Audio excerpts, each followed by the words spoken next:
रहे हैं और आपने चुनाव लड़ा है, कैसा चुनाव था? देखिए, सबसे पहले तो मैं सारे जितने भी मतदाता हैं उन सब भाइयों का, छत्तीस बिरादरी के साथियों का दिल की गहराई से धन्यवाद करता हूं कि उन्होंने अपने प्रयासों में कोई कमी नहीं छोड़ी।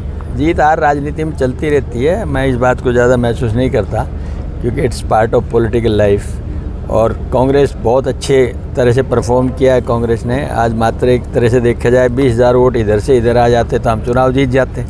सिर्फ 20,000 का फासला रहा है, तो ये 20,000 का फासला लोगों के दिल का फासला नहीं है, ये मतों का फासला है। दिल हमारे मिले हुए हैं, कोई बात नहीं, कमी रहेगी होगी, हो सकता है हमारी कोई कमी रही हो, बट ये है कि हरियाणा के अंदर आज 5-5 तो सीधी स्पष्ट नज़र आ रही हैं। और जो कई कैंडिडेट और भी जीतने वाली पोजीशन में थे तो बड़े थोड़े मार्जिन से हारे हैं। तो ये बात मान के चलिए कि अगली सरकार कांग्रेस के लोगों ने बनाने का मन बना लिया है।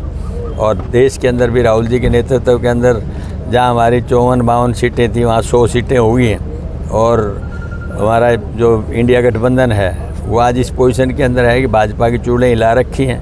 तो देर सवेर सरकार बनाने की भी कोई परिस्थिति अगर आती है इस तरह की, क्योंकि भाजपा बहुमत तो खो चुकी है। ये 400 पार का नारा देने वाला उनकी झूठ साबित हुई और 400 पार का नारा लोगों के सामने आ चुका। और ये तो तब है जब पूरा मिसयूज उन्होंने पूरी सत्ता का, पूरे संवैधानिक संस्थाओं का किया है तब।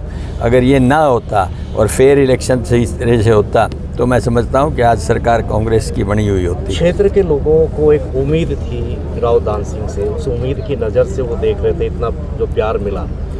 अब उस उम्मीद को पूरा कैसे किया जाएगा, क्या विधानसभा चुनाव में? देखिए, ये तो आगे की प्रक्रिया है, 3 महीने बाद चुनाव होने वाले हैं।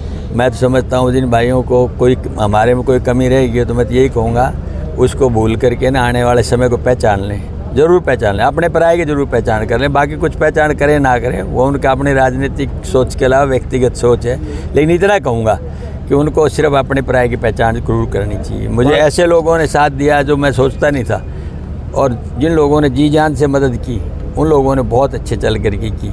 तो कमी शायद हमारी तरफ से रही हो गई, वरना तो मैं समझता हूँ कोई कामयाबी में कमी नहीं थी।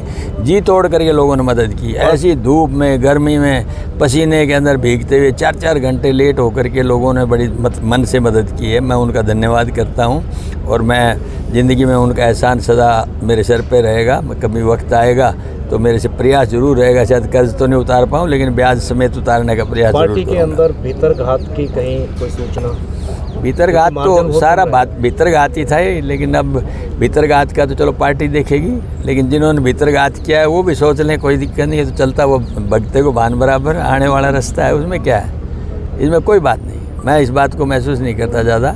हम तो हमेशा लड़ते रहे हैं, लड़ते रहे। पे है कि विधानसभा को लेकर क्षेत्र की जो सेवा करना चाहते थे वो विधानसभा पे नजरें? बिल्कुल 100%। जब आदमी एक फील्ड से जाता है तो हमेशा दूसरी फील्ड पे जाके अपना युद्ध की तैयारी कर देता है। हम तो उन्हीं में से एक अनुशासित सिपाही हैं, पहले भी लड़ाई लड़ते रहे, आगे भी लड़ाई लड़ेंगे।